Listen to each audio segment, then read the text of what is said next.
Sylvester, or the Wicked Uncle by Georgette Heyer.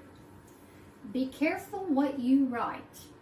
Phoebe Marlowe learns that lesson the hard way, and it could very well be too late when she does. Chance, the country estate of the Duke of Salford, is where we find his grace one frosty morning. "I am thinking of getting married, Mamma," Sylvester said coolly. "This is very sudden," said the Duchess. "Not so sudden as you might think. I've been meaning to speak to you about it. Would you be glad, Mamma?" "Of course I should." "Then that settles it. Of all the absurd things to say, I began to look about some months ago. You are the oddest creature. Now you will tell me you made out a list." "More or less. I've narrowed the choice down to 5. 5? Well, only 5 with whom I could perhaps bear." Sylvester listed the qualifications for his mamma, then blurted, "So, which one of them shall it be?" "Dearest, you are roasting me." "No, indeed." The Duke was not roasting his mother. Learning he had no affection for any of the 5, she proceeds to advise him he should not marry any of them.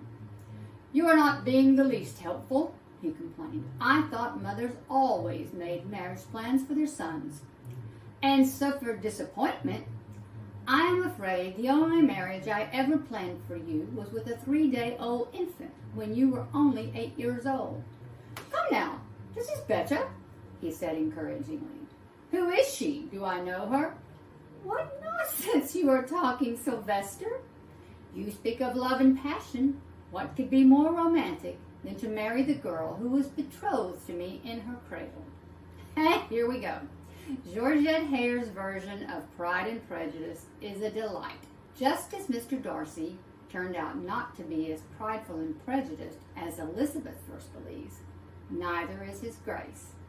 Unfortunately for Phoebe Marlowe, unlike Elizabeth, her talent lies with the quill, much like Jane Austen. When Phoebe is first rebuffed by the Duke in her first London season, she returns home and writes a scathing novel with Sylvester as the villain. Of course, she has no real knowledge of the man, except for the 2 brief and disastrous meetings in a ballroom. Never anticipating the manuscript will ever be published, she is initially unconcerned. But when her governess, by happenstance, has a relation at a publishing house, things change drastically. Unbeknownst to Phoebe, her grandmother and Sylvester's godmother are one and the same, and she too has suggested to Sylvester he meet the girl. You add one overbearing, tyrannical, and disgracious stepmother, a loving but browbeaten father, a well-meaning but manipulative grandmother, a ninny-hammer, vain, and silly sister-in-law, a self-centered and egotistical, wealthy dandy, one spoilt and somewhat overindulged small child, one well-meaning brother-like friend, combined with a proud, presumptuous duke, and an impulsive, impetuous miss, whose rash and well-meaning decisions usually lead her and those around her into scrapes, and you have one of Georgette Heyer's best-loved novels. Written after she found her stride, overall I found Sylvester to be the best of the best.